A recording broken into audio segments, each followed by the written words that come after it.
Synaptic Misfire.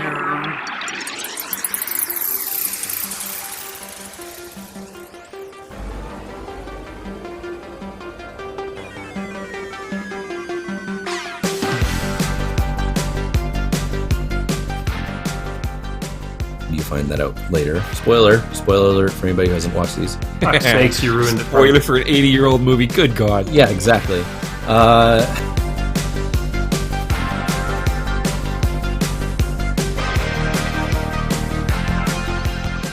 That stung a little bit.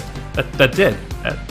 Excuse me? Do I remember what a comic from the 80s looks like? Come on. Like Archie? Are you talking Archie and No, Jughead? You can sit down in the back and the adults are going to talk, okay?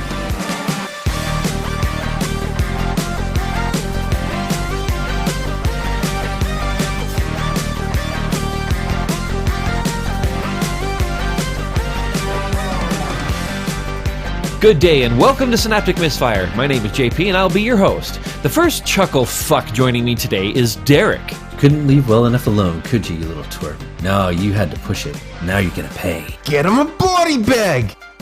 Yeah! And Eric. Each week we will take another look at a relic from our pop culture past. This week we will be looking at the Karate Kid.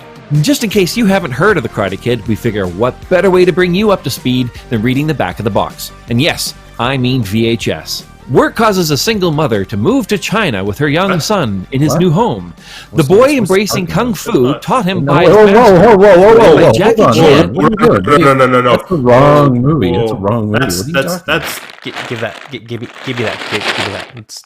Let's try this again. All right, let's do the good one. A fatherless teenager faces his moment of truth in The Karate Kid. Daniel, played by Ralph Macchio, arrives in Los Angeles from the East Coast and faces the difficult task of making friends. However, he becomes the object of bullying by the Cobras, a menacing gang of karate students, when he strikes up a relationship with Allie, portrayed by Elizabeth Shue, the Cobra leader's ex-girlfriend. But afraid to confront the dangerous gang, Daniel asks his handyman Miyagi, played by Noriyuki Pat Morita, whom he learns is a master of the martial arts, to teach him karate. Miyagi teaches Daniel that karate is a mastery over the self, mind, and body, and that fighting is always the last answer to a problem. Under Miyagi's guidance, Daniel develops not only physical skills, but also the faith and self-confidence to compete against tremendous odds as he encounters the fight of his life in the exciting finale. This entertaining film is one the whole family will enjoy. All right, so sit back, relax, and join us as we wax on with the Karate Kid. Wax off. Left hand. You would think about waxing off with your left hand. What? Dude, that's a line Miyagi says. Hey, whatever. You got an elastic band wrapped around it. I'm just saying. It makes it all tingly. Either you karate do yes or karate do no. You karate do gesso. Just like grip. Before we get started, we wanted to share with you what it was about the Karate Kid that left the biggest impression on us. I loved this movie as a kid, and I'd taken a couple of karate courses as a result of it and realized that it's definitely not for me. But I had this one birthday party where the theme was the Karate Kid, and we were going to watch all three movies, and everyone else had petered off to all these other things that were going on in the house at the time, and I sat there and I watched all three back to back. I think there was maybe one other kid that did it with me too. But no, I love this movie. Actually, I don't remember this movie at all. I might have watched it on TBS once. I don't think I've even seen it since I was a kid. So when we picked this movie, I was like, okay, well, it's gonna be your stereotypical kung fu kid movie, and I was very pleasantly surprised. I watched it with you guys, and I really enjoyed it. And then I watched it again last night with the whole family. Everybody seemed to like it, so it's definitely one of those movies that holds up. Yeah, kind of going back to JP's point, I can kind of understand where he's going with that. He was basically talking about how this kind of helped influence him to get into karate, and he's far from the only one. It was one of the things about it, how it was received in the first place, was a lot of people joined karate after that movie came out. I wasn't one of those people, unfortunately, but it caught my attention because pretty much my first day of school, like in kindergarten and everything, I was bullied and beat up, and I dealt with that all the way through school. So watching this movie was kind of interesting because I could really relate to Daniel and what he was going through. And eventually it was one of the movies that did help influence me to get into martial arts and stuff. And it's timeless and it's great because the most interesting thing that it kind of does, if you're paying attention, is what karate teacher's bad and what karate teacher's good out of it, because you get to see those two halves. What's even more interesting that I learned is this is actually kind of a semi-autobiography. Robert Michael Kamen, who was the guy who wrote it. This is kind of based on his life. Like, he dealt with the same kind of thing. He was, he had a tough time in school and stuff. And he ended up writing this on his perception. I'm sorry, that was Robert Mark Kamen. But he ended up writing it on his perception about his encounters with karate, because the very first sensei that he dealt with was very much like Kreese. And it was a big turnoff to him because, the guy was running it like kind of a military-esque way, and he was very forceful, and it was about destroying your opponent. He eventually met a teacher that taught him, and this teacher was actually in a way related to Chojun Miyagi. And Chojun Miyagi is actually, like, there's a documentary out there about the Miyagi family and their influence on karate within Okinawan society. So the name Miyagi in the movie is actually based off of some real history of how karate came to be. And I found that very interesting that that's what he kind of dealt with, because, he dealt with a gang of bullies and all that kind of stuff. So interestingly enough, we're watching a depiction of somebody's life. And I didn't know that, but that, it really resonates that this is a kind of a true story of something everybody's had to deal with. Yeah, I'd say so for sure. Like, after watching it, there's definitely things you could pick up on. Like, that whole kid moves away and he's telling his friends, no, I'll be back. I remember when I moved away, when I was little, and then we went to a different school. And it was like, okay, well, when are we going back? Because I hate it here, and, have a hard time making friends. So, like, almost everybody's been through some of the stuff, if not all of the stuff that Daniel encounters when he first moved. And then, Daniel's a very relatable character. Everything about him, from his mannerisms, being the underdog, and I think that's why he really struck me, at any rate, for being such a someone to look up to, because he could face his demons and was able to get that confidence, and I admired that. Well, and it's a beautiful thematic movie that resonates with all of us because, like I said, it came from a true story. And all of us, well, most of us, have kind of had parts of that story within our own lives. And I think that's what really hit, is between that and some of the brilliant acting that was done in this film, and the very realistic acting. Like, we all commented on that when we were watching it. We were just like, yeah, that's, they do a really good job of making it seem like they're very naturally this. Like, his mom and his interaction with his mom is very natural.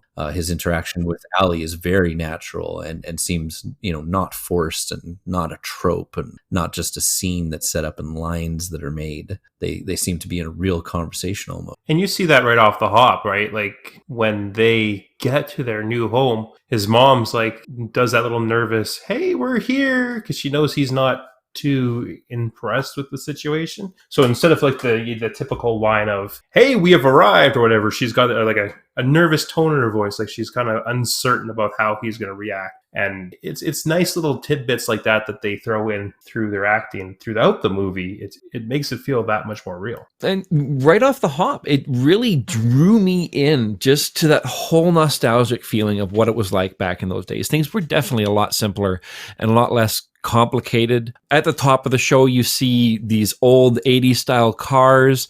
You see the clothing, the plaid shirts and stuff they used to wear back then. And even the music for the top of the show, it was tailor-made for the scenes. Well, and it's not just that really resonates.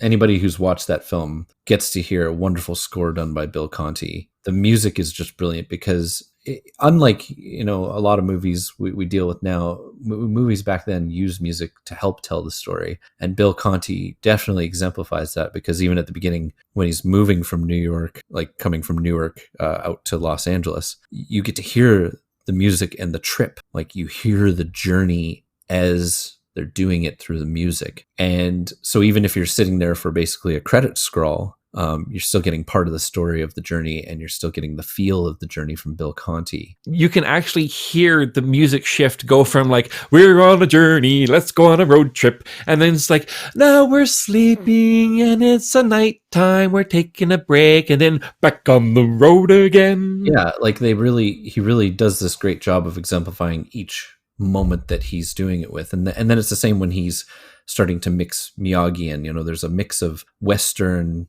with Eastern music kind of played in. They got Zamfir to come in to do the pan flute that you keep hearing whenever they're kind of relating it to the Okinawan aspects of the movie. And it's so brilliantly worked in and well done. And at one point you're not thinking of it, but then at another you realize that it's definitely setting tone and helping tell the moment. And it was just brilliant to listen to. And it's a theme that, I listened to the beginning of The Karate Kid. I don't even have to be looking at the screen. I know what's going on. Even the song like Cruel Summer, that really spoke to the moment that was happening at the movie at the time. And that was such an iconic song. That really took off from the whole show. And it's a song that actually hit big because of the movie. So Cruel Summer actually hit top of the charts because it got introduced into Karate Kid. So all of a sudden everybody's like, oh, wow, this song is really, really good. And really, it blew up. It became popular. It got another cover done many years later. And it's something, again, if you hear it, like if I hear it anyway, I think of Karate Kid. And again, it sticks with me. And that's something, as you're saying, doesn't happen anymore. Think about those movies from the 80s. Like you think Top Gun and Back to the Future, Ghostbusters. They all have that song that just sticks out, that you hear the music, you hear the beginning of it. Not only do you think of the song, but you think of the movie that's tied into it. And that's almost a lost art, where they had the music and the movie like a symbiotic type relationship.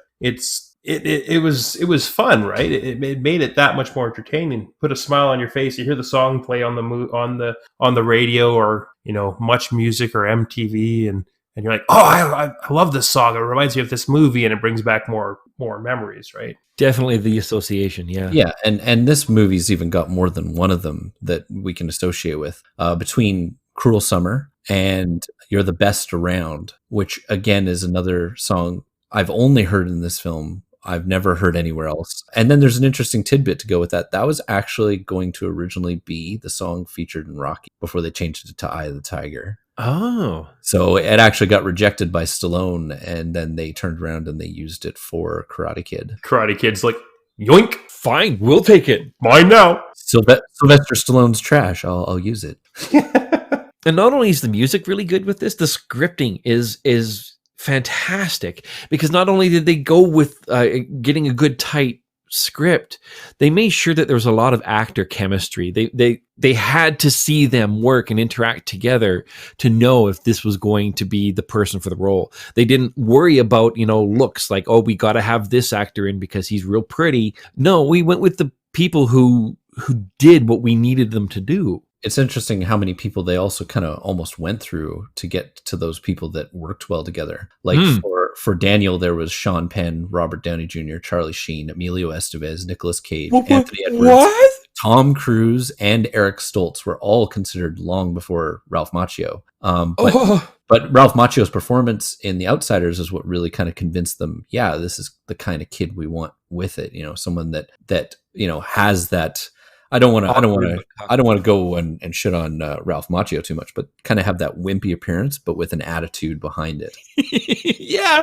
And then we almost ended up with other people, like Crispin Glover was considered before William Zabka, and Demi Moore was considered before Elizabeth Shue. So just imagine how much more fucking different that movie would have been if we had had those people. I couldn't even begin. It would have been Hollywoodized back then, right? Like how we do with these movies nowadays. We just get all the good ones in. What's funny about you saying that first timers coming up, this is actually the intro movie for both Elizabeth Shue and William Zabka. So this was their very first film for both of them. Yeah. And yeah, like you're saying, the choices that they had made, they had a more, like a lot of this movie is more real world based, right?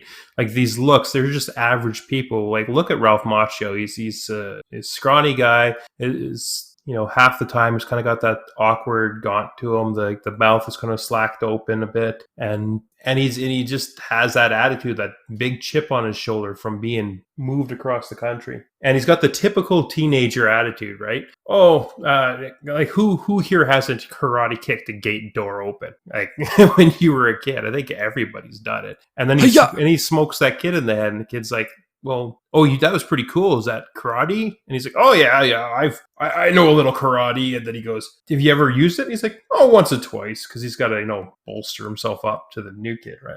As the new kid, right? And that's like, yeah, well, any kid would have done that. And that kind of lends to his fall later, when he kind of loses all those friends immediately after he gets his butt kicked on the beach. And that's kind of that. There's other lessons within there. Like, it's interesting how many different kind of lessons they've put through him, and we're probably going to go through it in this discussion. But the lesson there was a bunch of humility for Daniel, which was kind of needed, because he kind of thought he was hot stuff to a point when he confronted Johnny. I can be the White Knight, I can save her, right? And then realizes, wow, he just got his butt kicked without even landing a good solid shot on Johnny, except for the sucker punch. Well, and even that whole dynamic isn't the typical good guy, bad guy situation. Look at Johnny. Yeah, he's a hothead, and he's been trained to strike, but he wasn't doing anything really ignorant. He just wanted to talk to Allie. He wanted to figure out what was going on. She was, turning her back to him every chance she got, so he was getting frustrated. At one point, she goes to him,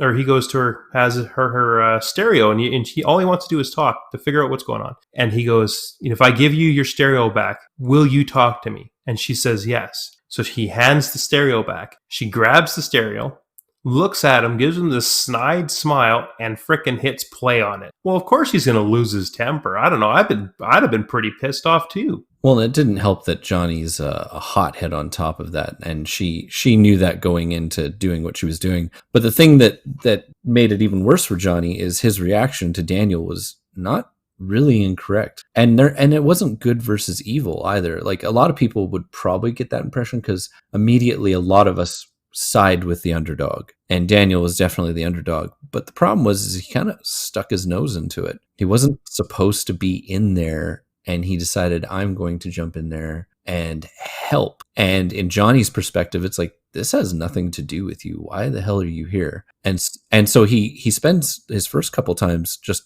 tripping Daniel and letting him go to the ground. And in all honesty, as much as Johnny gets very aggressive later on with Daniel, at first he really just went at it in a self-defense approach. Mm-hmm. But it's not even necessarily Daniel's fault. His friend, or the friends that were with him and the friends that were with her, set the two of them up. They both know the history of her and what's been going on with her and Johnny, and they still set the two of them up. I blame the friends in this whole situation. Well, I don't know. If they didn't know he was putting around, and she's single at this point, right? So obviously there's a connection there. They have an interest in each other.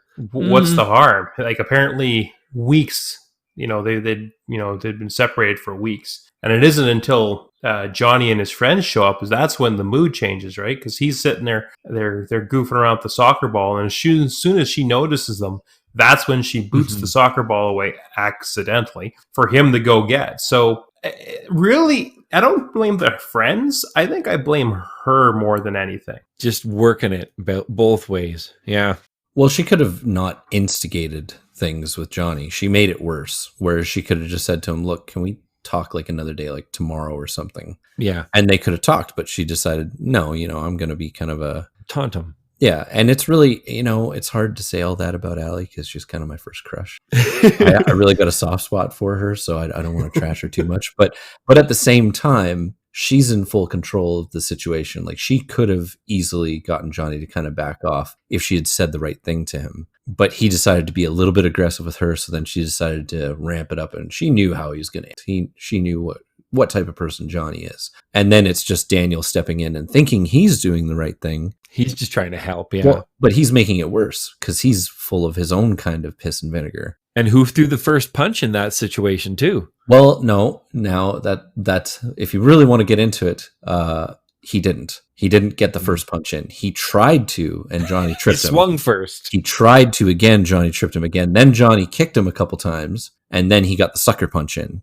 right? And then that really pissed off Johnny, so Johnny went to town on him. And that's kind of the thing is, he kept going at Johnny, and Johnny, in a way, responded properly in terms of defending himself. He took it to where he thought he was done, and then Daniel would turn around and start going at him again, and it's just like, okay, well, I've obviously got to hit you harder, right? So that scene, as much as, everybody in that scene is doing what they think is right from their perspective. And that's what's interesting about this movie is, as much as we can, in simplistic terms, yeah, there's a good guy and there's a bad guy. We want to root for the quote unquote hero. And that's Johnny. But at the same time, yeah, it's Johnny. But at the same Totally time, Johnny. it's such shades of gray here. Like, as you get older and you look at the movie again, you're like, who's really at fault? And really, it's just, you got to keep one thing in mind. It's a bunch of teenagers, and they're doing what is pretty much teenage stuff, right?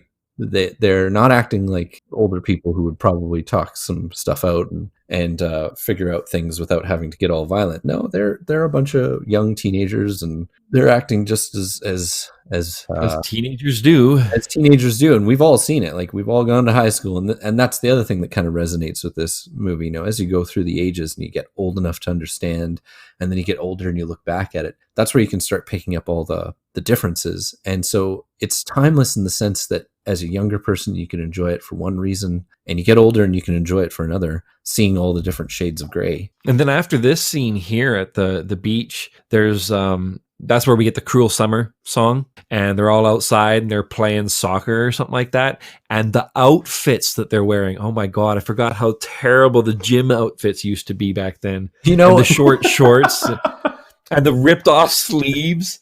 It's pure 80s. Like we said, you can't deny that it's a pure 80s film when you watch it. Like, it is quintessential 80s. The funny thing is, we're all old enough to remember those styles. You also look at it and go, oh, I wore that when I was younger. Right. Ooh.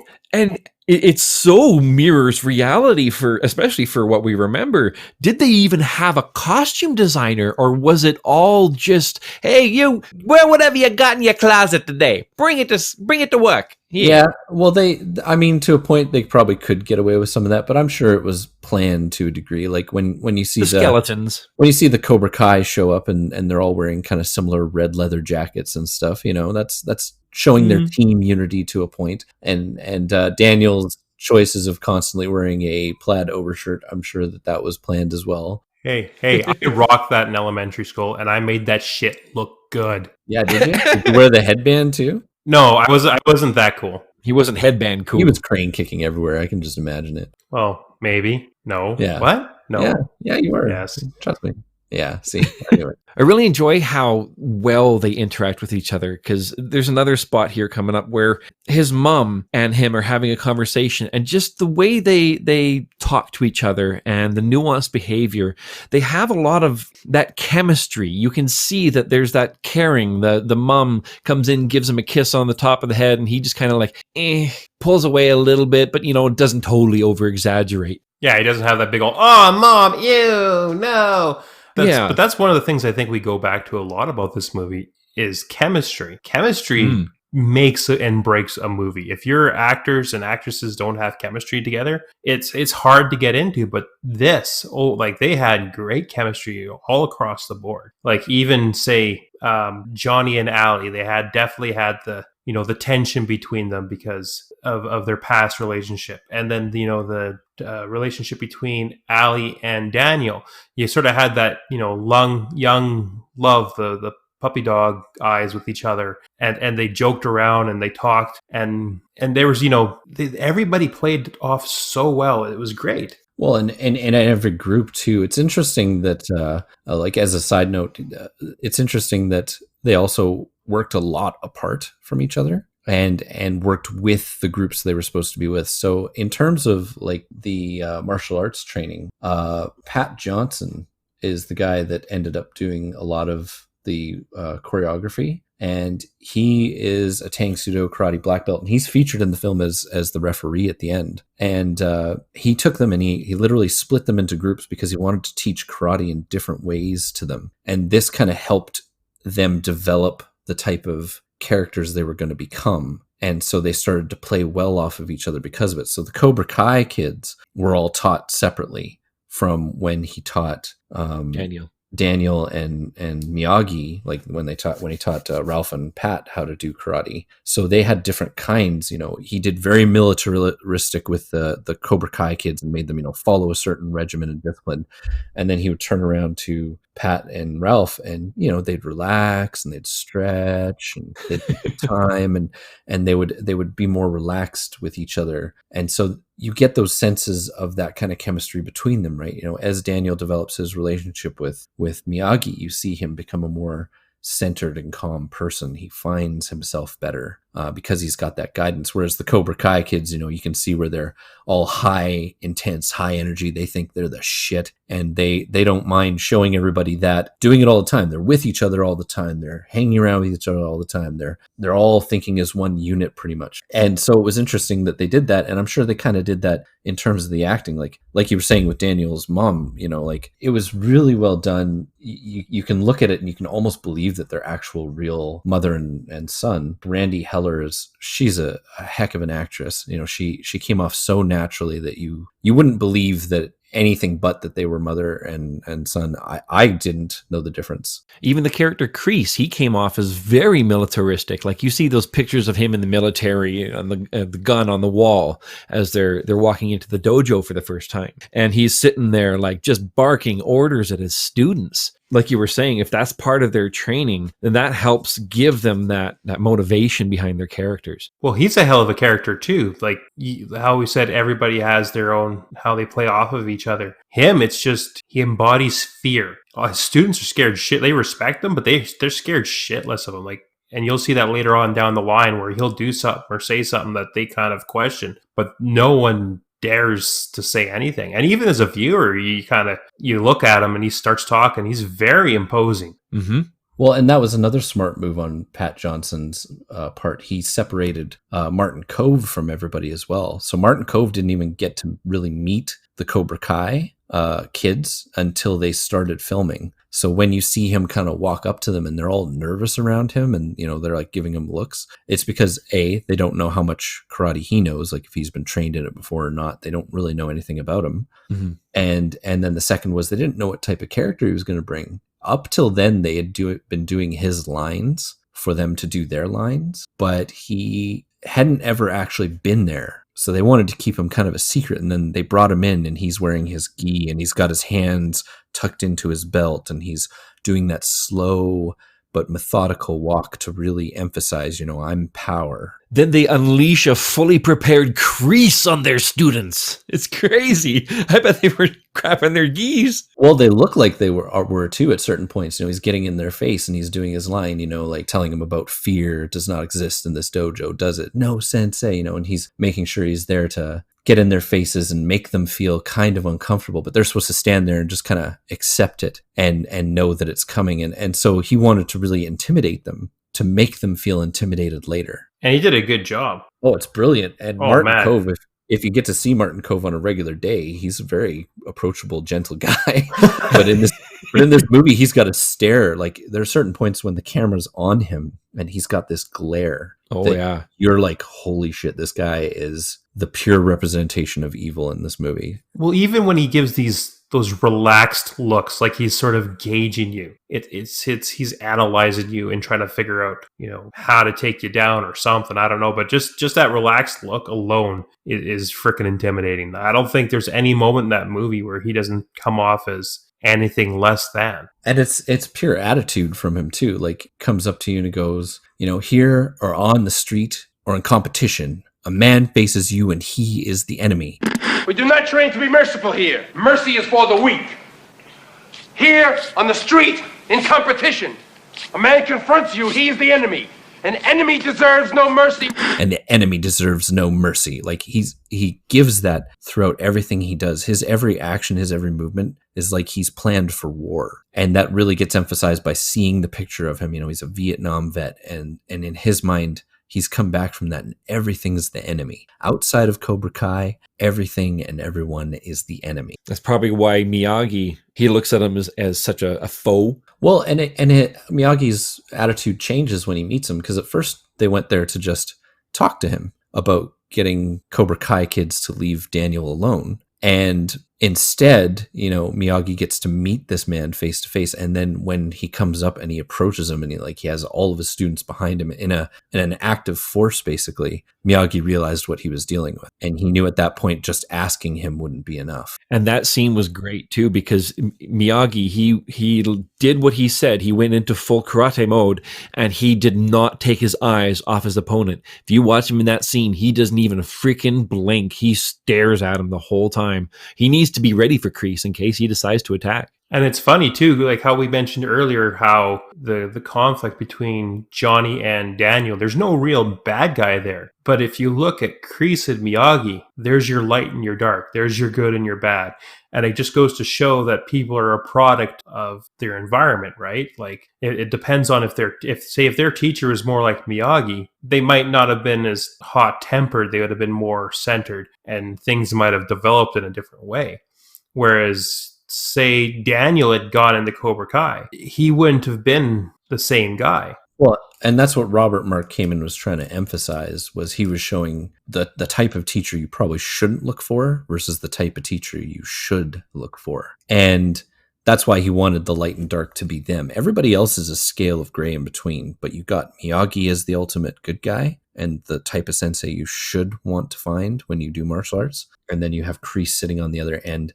And in their worlds, they influence their students very differently, and they come with different outcomes. And so, like you said, a product of their environment. When they had that face-off in the dojo, you can see the difference in the way they held themselves, the way they stood, the way that they responded to how they were talking to each other, because Kreese was still being very offensive. He was still on the attack, even in what he was saying to Miyagi. And Miyagi was very much on the defensive, but still trying to, get to that point where he protects Daniel from the danger. So he comes up with the best solution that helps keep Daniel out of trouble for a while, right? And that's the ultimate goal of martial arts. So even in that conversation they were having, they were demonstrating martial arts in two different forms. The sort of the peacekeeping martial arts versus like the attacking martial arts that everyone seems to want it for. Yeah, everybody wants to be the big bad, but in essence, that's not what it means. Karate was meant for defense only, to get out of the situation alive, not to stand and fight. No. Oh, but I want to learn karate and bust some heads. And you want to break some bricks with them? That looks like it hurts. And we had touched on the main actors and how well the acting and script writing is done, but it's not even just them. There is so much really good side acting and things happening in the background. Like even the characters that may have only had one or two lines throughout the entire movie, you could tell were a fully realized individual in that actor's mind. They were playing that role. You could see their expressions and how they reacted to the situation going on around. They weren't just standing around waiting for their cue. It was really well done. They played it off really well. They're just a bunch of kids. Like even all the school shot scenes, you'll have the focus on, say, Daniel, and he's looking around, and you'll see Allie interacting with her friends or Johnny interacting with their friends. They're not just, that typical, he'll look around the room and you'll see his opponent, and his opponent will make eye contact with him, and they'll just sort of glare at each other. Or there's no, they don't even acknowledge each other. They're in the room. They're just living their lives. They're doing their thing. And it's great. Mm-hmm. It's an actual a school environment. Well, and just a lot of their interactions are very natural with each other. When Daniel and Allie are with each other, the more they grow attracted to each other, the more they have hidden glances at each other. I don't know if you noticed that, but a lot of times, especially with Allie, Daniel will be looking and doing something else, and then she'll kind of look him up and down and have that kind of look in her eye, like, wow, I'm really, infatuated with this guy. Biting her bottom lip and... Yeah, she did all the small signals that seem very natural, and it added to the beauty of the realism that they really tried to bring to the film. Same with Johnny later when he sees Allie and Daniel together at golf and stuff. He sees them, and then he sees that they're holding hands, and he has this reaction that you're not paying attention to because somebody behind him is actually delivering lines to Allie. So normally you kind of focus on who's speaking, but you see him and he kind of sees the hand holding, and then he kind of looks to the ground a bit dejected, and then he brings himself out of it because it doesn't want to show weakness in front of anybody, right? So it's little things like that all throughout the film that are brilliantly done. And even the side characters you were mentioning, because, we talked about the Cobra Kai and how those side characters aren't your typical bad guy entourage. No, they aren't. And going back to those friends, that first fight that he gets into where they give Daniel the black eye, you can hear them talking like, "Oh no, man, he's had enough." And just like some of them have a conscience. And there's that one kid who's freaking a maniac. Well, you always got that one instigator in the group, that likes that little bit of trouble. You'll see, someone will get into it and he's like, "Oh, kick his ass," because he just wants to see him beat the shit out of somebody. And yeah, they all have different personalities. Like there's the one guy that sort of restrains Johnny. It's almost like his conscience. And you see him at the end of the movie when we get to there, I guess. You show that he's not just one of the mindless groups, not just a thug in the crowd. Mm-hmm. Yeah, that was Bobby. And Bobby, like we kind of talked about the difference of the characters. So Bobby's kind of the only guy that's not as Cobra Kai as the rest. He's not really wanting to attack anybody. He's got a good conscience and he tries to be the voice of the group. But then you got people like Dutch and he's the psycho. And then you've got Tommy and he's the one that's always giggling and like he's a sadist. Like he wants to take people in pain. And they both spur on Johnny, but you can even see at certain points Johnny's struggling with what he should do next, right? And to a point he's kind of pressured by the other two to make the wrong decision, because once he gets hot-headed, that's when he's unreasonable. Mm-hmm. That plays throughout no matter what. Like even if anybody's graced to later watch Cobra Kai the series, it doesn't change. He's fine until he gets hot-headed, and then he's more unreasonable and he's more likely to do something rash. And so those two push him to do it. And as much as Bobby tries to talk him out of it, he can't. Yeah, and you know what it is once you start losing your temper. Someone starts feeding you bits and pieces to sort of egg you on. It's 9 out of 10 times it's going to work. After he gets run off the road, his bike is all trashed.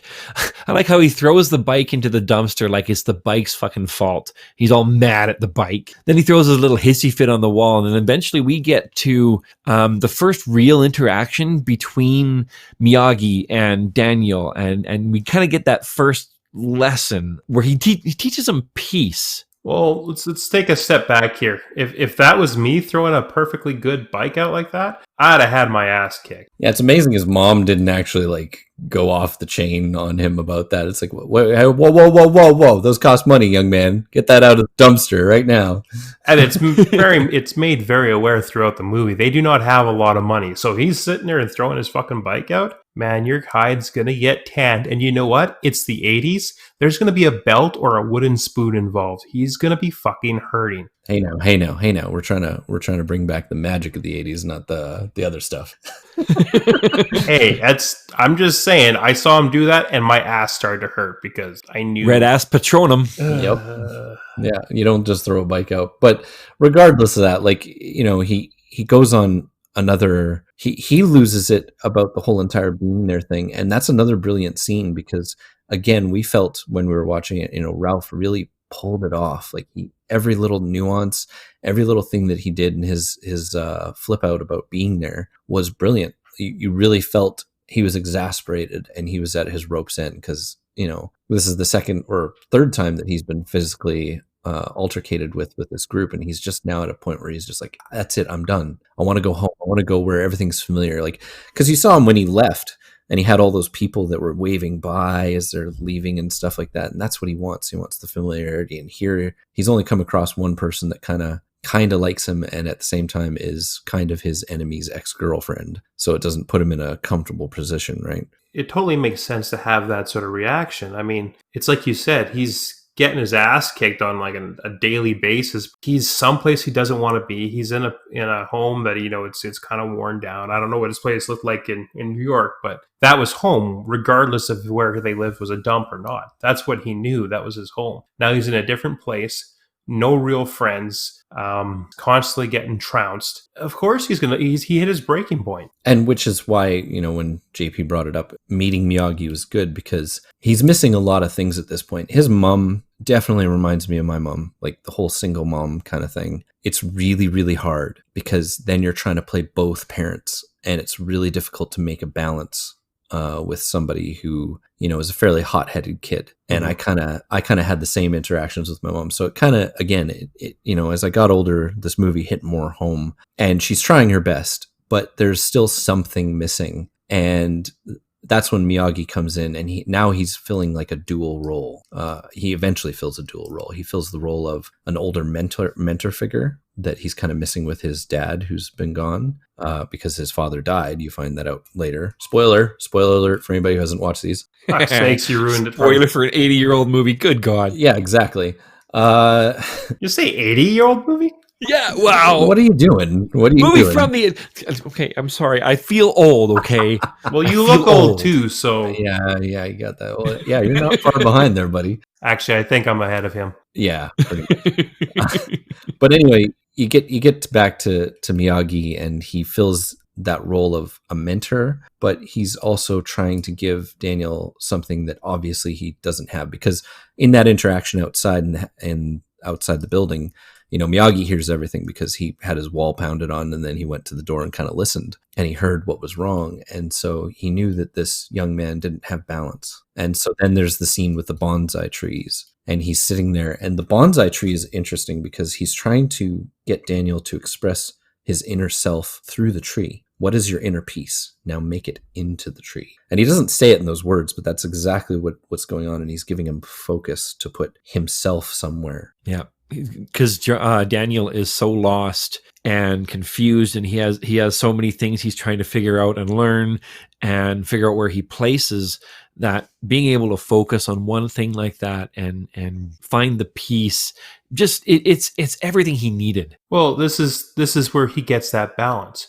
This scene with him, with Mr. Miyagi and the bonsai tree, this is the calmest and most content you see him pretty much in this whole movie. He's sort of, Miyagi's sort of broken down that walls a bit for him. Like he's trying to, it's like you say, he's trying to find his place in the world, right? I think everybody at that age, that's what they're trying to do. And he's obviously not in that place. So Miyagi kind of, helps him open the door. And he sits there and he's calm, and it not only that, but he finds a safe space, as it were. Because now, as you see later on, he starts hanging out with Mr. Miyagi. He comes home from school. He's not hanging out with any other kids. He's hanging out with Mr. Miyagi. And that's because he feels safe there. Yeah, and if you look in the background in this scene, you can see the shower curtain that they use for the costume that's coming up. Oh yeah, they eventually get to that. I love their placement of props in this, because they always make it look like it was used, like at the beginning before they make it into the shower curtain, they're talking about the dance, and you see the hoop there and the extra faucet and a lot of fabric. And then afterwards, after he's been recovered by Miyagi after the altercation, you can see what's left of the shower curtain in a different location, kind of just stuffed there. Like, well, we're finished with it, so we'll put it there because it's now mostly used. Yeah, it's nice that it's not just something that they pulled out of their magic asshole, right? It's something that was part of the scenery, part of the show, and they used it, and it helped move the story along. Not like Ash and his shotgun, where it just mysteriously appears and disappears, right? You actually see the shower curtain, you know where it came from. Well, yeah, and it's nice that they put in those little touches, even though, realistically, whether you saw them or not, it wouldn't matter as much. But it's nice that they went the extra mile to always try to keep as much as they could consistent. It's nice to see something like that acknowledged, right? That was actually a pretty sweet looking costume. Like, you got the shower head and you got the tinsel coming down to make it look like water. And it does exactly what he wanted to do, was hide his face. He didn't want to be noticed, even though that was probably the most noticeable costume there. Yeah, all I ever got when I was a kid was like one of those face masks, and then like a plastic cape that broke in the cold. Remember those? I had my snowsuit with a paper Ghostbusters logo stapled to the side of it and a plastic Kenner Proton pack. So that was my Ghostbusters suit. Yeah, his was totally more inventive. A shower walking through. I like how Ali actually picks him out that it's him. And it's like, how do you know? And it's like, oh, I just know. And it's like, yeah, because he's always trying to hide. That's how you know. Spineless fucking. Johnny wouldn't have been hiding behind a curtain. Johnny was hiding in a bathroom rolling a joint. So they were doing their own version of hiding. That chicken man, I would have been so pissed at him running around squishing eggs on people. I wouldn't have taken it as nicely as Daniel did. He went into the bathroom and starts to wash up, and that's when you see the skeletons in the closet. Well, and then again, this is like nothing had really happened between the bike runoff scene and this. And once again, we see an example of Daniel feeling the need to get back at Johnny. And Johnny, like I said, he's only bad when he's hot-headed. So again, he kind of pisses him off. And then he wonders why he gets his butt handed to him. Like he goes through the trouble of dousing him in water, and then he gets chased through the field, makes it to the end of the fence, and then they start kicking the crap out of him. And I'm like, quit aggravating him. Like that's the only unrealistic thing I kind of see is I would never have tried to aggravate the guy that kept kicking my butt at school. Like there's no way. I always tried to avoid him, right? And that's what he was doing up until that point, and he thought it would be okay. And like that was like watching a train wreck happen in slow motion, for him putting that hose up into the rafters to lean right down on Johnny, who's sitting there rolling the shittiest fucking joint I think I have ever seen. It was just this terrible, pathetic little pinner. I'm like, man, I guess that is the 80s, whatever. Then on the way out of the bathroom, you get a Miles Morales cameo. Yeah, that's not what happened. It wasn't even a good Spider-Man costume, because you got the mask and you're like, that's all wrong. Well, I think they can go only so far before they're going to have to start paying for rights. So. Exactly. Yeah. Yeah, 25% different. Remember that in Hollywood, people. But no, you get to that point where you once again get to see the different personalities of the Cobra Kai when they're kicking the crap out of Daniel. Yes. Oh, and as another side bit, I love this part. I never knew it until I watched the special features, but it's actually a stunt woman who has to dive over the car for on Daniel's behalf. And we all noticed it as soon as I mentioned it, because I'm like, that's a stunt woman. And then you can see that she's kind of got her hair pinned Big back. Curly fro going on. And man, I tell you, I didn't know Daniel had such a nice ass. Exactly. Well, they couldn't find anybody else slim enough to do Daniel except for maybe another teenager, which they can't do. So they got a stunt woman. But yeah, like you get to see those personalities crop up again when he's getting his butt handed to him. And again, we've got that scene, like Tommy's holding him up and like, finish him, Johnny, finish him. And then then you got Bobby trying to talk him down and tell him, like, this isn't right, Johnny, man. He's had enough. And he's like, I decide when he's had enough, man. And then Dutch is like, no mercy. Right. Well, yeah, because that's how they were trained. Yeah, like they all have their different reasoning as to why they're doing it, right? And that again becomes apparent. And I love those side characters for it, because normally when we see a bad guy entourage, when we see the jock with his entourage of people, they're all just bad carbon copies of him. Oh yeah, they all would have been like, kick his ass, bad. Yeah, like none of them would have even thought to stop him. Yeah, so the very fact that they actually had that interaction where there's Bobby's doubts, and then the other ones are egging him on, and even Johnny's hesitating for a moment because he's not sure whether he should continue with what he's doing or not, but then he decides to. Well, and that goes to show the character, right? Like throughout the movie, you can tell Johnny has a conscience. It's just there's always that one thing pushing him off, or pushing him to do the stuff that he does, to retaliate how he does and whatnot. But even in the enemy circle, there's that one kid who's like, no, man, Johnny, he's had enough. He's got enough.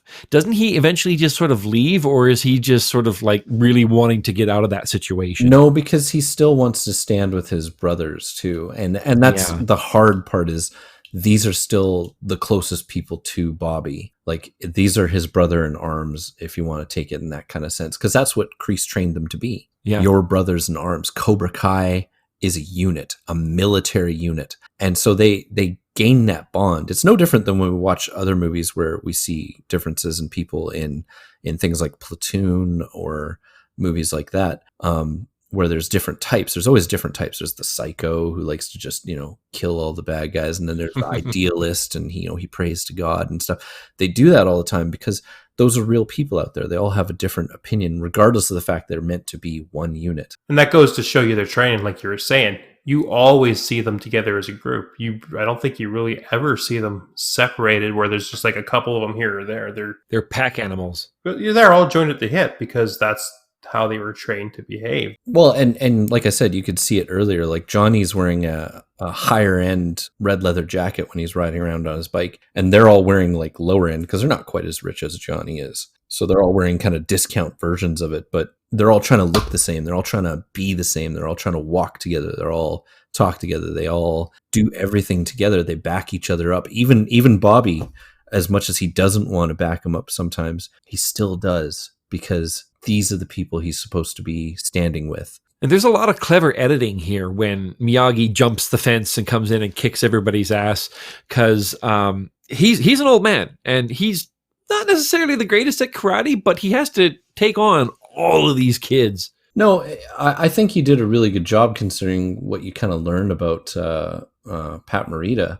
is when he was younger, he had an actual leg condition where he had like bad hips and stuff, and he had to have a few surgeries to kind of fix all that. So the very fact that he could do pretty much all of his own fight choreography was very impressive to me. And he does it, they make sure that he does it in a way that he doesn't have to do big flair. I kind of like this movie for that, is there wasn't too much flair. A lot of the movements you see are real karate movements. We're not trying to make it look Hollywood-esque and give the big spin kicks all the time. We're just trying to get them to do what's functional. Yeah, this is definitely pre-Crouching Tiger, Hidden Dragon era, right? Absolutely. And I'm fine with that. I like the grounded reality of the fights, and I like that they had them drawn back enough so you could see everything going on, and there wasn't quick edits and quick cuts to try to make Miyagi look way better than what he was. They showed him raw, but I appreciate it because it still worked. Well, it worked perfect for this movie. It goes back to all the bits of realism that they've thrown into this movie. A lot of shows you'd have seen him jump over top of the frickin' fence and would have kicked some of the kids in the head and, spin kicked another kid. But no, it was very, there was nothing flashy about it. And that was great because there's nothing flashy about this movie. Less is more. Exactly. Less is more. So if there was any bits where he had have gone, like you said, Crouching Tiger, Hidden Dragon, I think it would have taken away from the movie greatly. Mm-hmm. No, overall, this movie had a very real, down-to-earth vibe about it. Well, and at least they tried. That's probably more important. And I like that Miyagi did all of his own stunts, except I think for when he was doing the crane thing. There was a few things that he couldn't do, and that's where they had Fumio Demura come in as his stunt double. And Fumio Demura is like a 9th Dan Shito Ryu karate instructor who had also worked with Bruce Lee back in the day. So he had the same type of body type and everything. And yeah, he did the crane kick on the post, and he did a couple other things, very, very quick little things. But for the most part, I'm glad they could put Pat in there, and you could see Pat doing it in Pat's face. And, it's a real dedication for a guy who really wasn't going to be chosen to be Miyagi at all. No. This was a guy that they didn't want because they kept thinking, oh, he's just a comedian, right? And that's all he was. And for him to come in and put in the kind of work he did and bring real dramatic gravitas and bring real karate, his own karate, into it, and still sold you on the idea that he was a karate master, speaks volumes about the type of dedication he put towards proving them wrong. And it's crazy. I've never heard him without his accent until just this past week. And he speaks perfectly fluid English. It threw me off. You see Miyagi, but he doesn't sound like Miyagi. So the way he was able to pull off that accent and not that over-exaggerated Asian-style accent was incredible. Not for comedic effect. I guess he mimicked one of his uncles who spoke very little English and had that kind of broken accent. I'm not going to do it, but he just picked it up really well, and it went with him and his character. Well, and what's sad is most people will remember him for that. Erica was shocked, but he wasn't the only one. The first time I heard Pat speak in his normal American accent, because he was born in Isletown, California, but he was born there in 1932, and he lived in America his entire life. So his American accent is just because born an American. It's interesting. I'm not the only one. I doubt there's probably lots of people out there that haven't heard his real voice. And it's kind of a testament as to how well he also did that accent, is we believe that's what Pat Morita actually sounds like, is like Mr. Miyagi.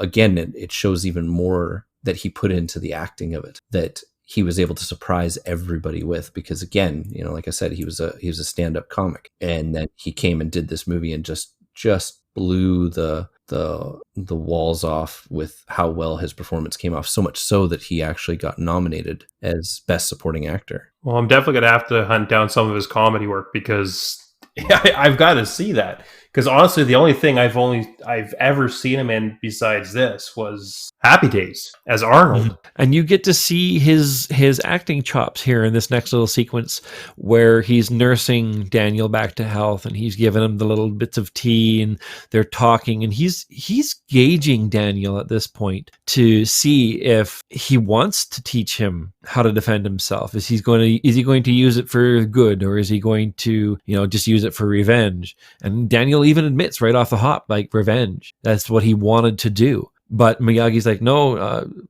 I can't remember the exact quote. Or karate is here and here, but never here. And he points to his stomach, right? It's never in the gut. No. It's the belt.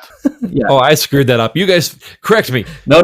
He was talking about the belt, and it's a very interesting way of doing it, because even when I trained with my sensei, I wasn't there for belts. I was there because I was tired of getting beat up. I was trying to learn karate to help defend myself. And so him and I made an agreement not to test me for belts, because I wasn't trying to go to tournaments or anything. I really wanted real self-defense. So I stayed a white belt forever. But it went back to, and he even quoted it in his own way, because he was a big fan of the Karate Kid as well. You could tell he would paraphrase Miyagi here and there all the time. But he basically said the same thing.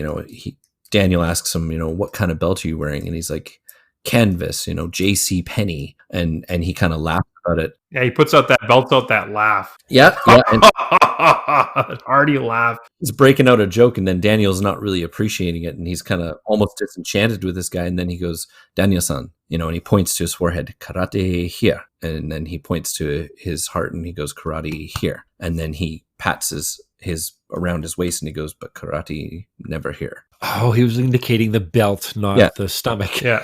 It's never in your gut. You don't, your intestine, maybe your small intestine it's in. Maybe.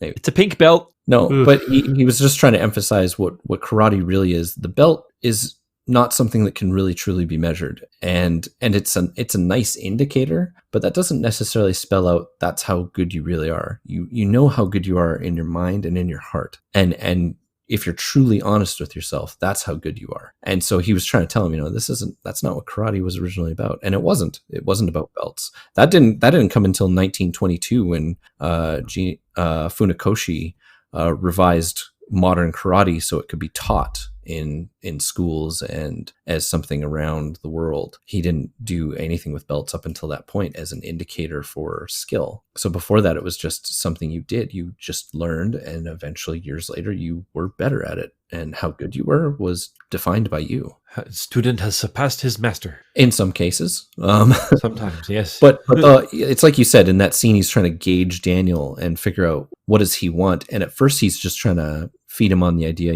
going and talking to these guys is the best approach. And Daniel was just joking, but he was like, no, it sounds like a sound idea. And then he's like, yeah, no, I need karate. And he doesn't want to teach him at first, but he relents. Well, and I like the line he says there. When he mentions it, he's like, finally you're using your head as more than just a punching bag. Now use head for something other than target. Yeah, exactly. Yeah. Yeah. And but it's the thing of that's the right approach. What he wants to teach him is the right approach. I want you to think of this as a last resort. Try these other things first.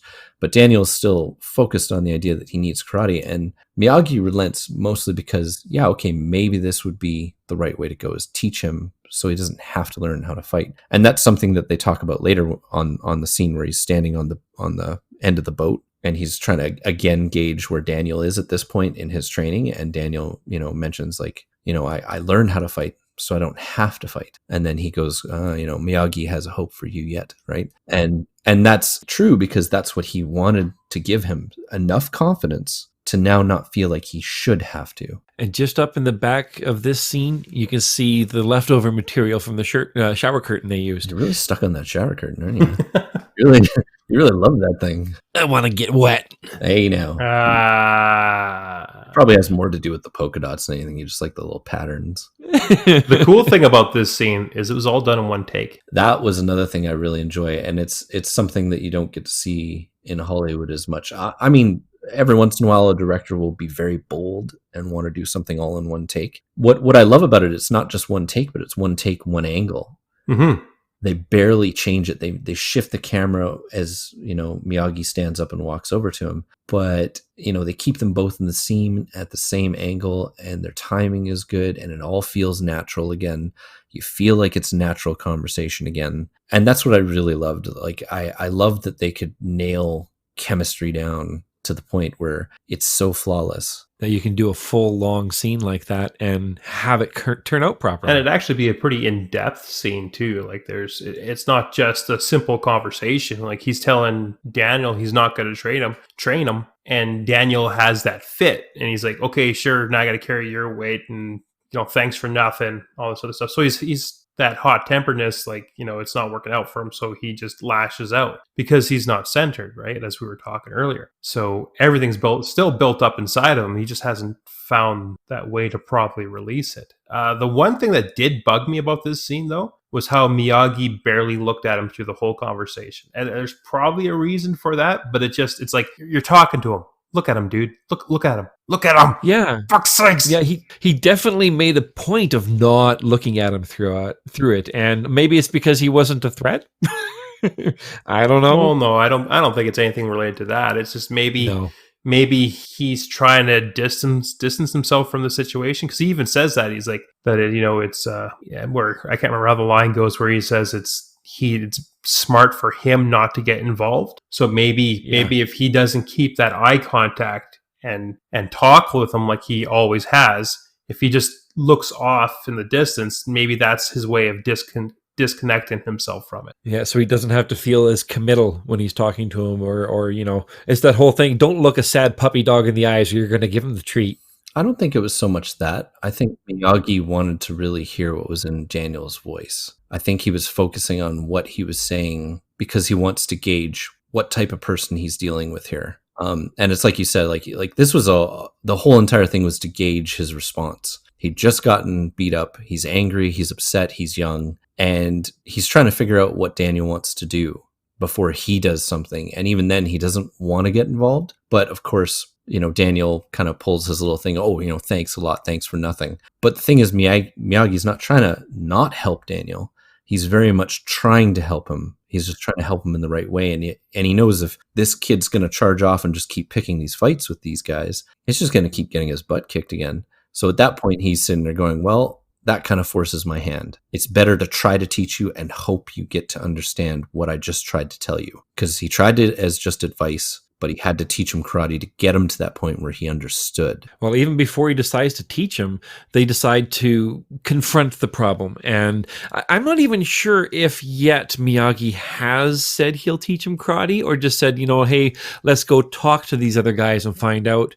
And then afterwards, he decided to teach them karate. Yeah, I was just thinking that too. I think the whole conversation with Kreese sort of forces Miyagi's hand more than he would have liked. That whole scene was very intense. Well, it forces him to do it faster. I think definitely. Miyagi was going to do it one way or the other, but at that point, he was like, well, we're going to do the tournament, but the tournament's 3 months away, and he's got to try to take, a kid and turn him into somebody that can viably compete in this tournament against guys that have been doing this year after year. A kid that I didn't even realize until we watched this together that he kind of sort of was learning karate beforehand, but by a book. He was learning book karate. That's why he looked so weird when he got into his first stance for a fight. Well, I kind of forgot about that. It's not uncommon in the 80s. That was a huge thing. I don't know if you guys remember comic books from back then, but if you opened them up, there was always one page in there that had an advertisement for,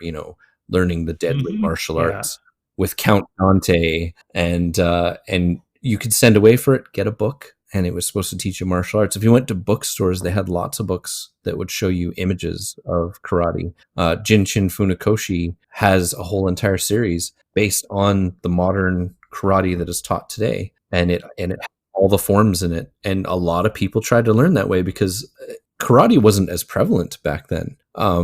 It wasn't as widespread. Now we have, you can walk into almost any decently populated city and find several martial arts studios. And now with MMA being out there, you can find even more. But that wasn't the case back in the day. You'd be lucky if there was one, and a lot of people wanted to learn it because they would watch movies like The Karate Kid, or they watched Bruce Lee back in the day in his movies, and they just wanted to learn, but they didn't have the resources. So what did they do? Okay, first off, yeah, of course I remember what a comic book from the 80s looks like. Don't be stupid. Remember how you're talking to. Wow. Second off, That personal, didn't you?